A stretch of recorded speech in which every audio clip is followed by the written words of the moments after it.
si hata after umesaidia maybe hata coincidentally mambo zako iende tu fiti uomoke fiti nini then maybe at some point someone mwenye ako close na wewe iende tu by bad luck pass.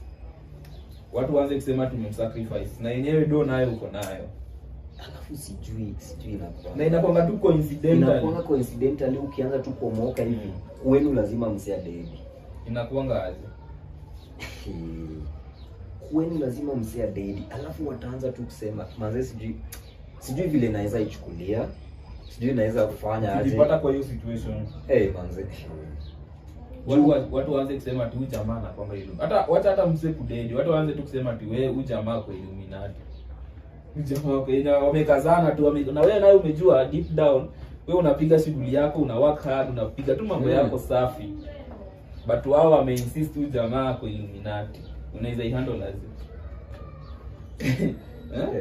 Hapo kwanza unapatanga watu wameinsist like majority wameamini. Watu wanajuanga tu hiyo sana inakuanga shida. So na wewe uko like wewe peke yako against all of them. So hebu niambie hata ukijaribu kujiexplain utajiexplain aje?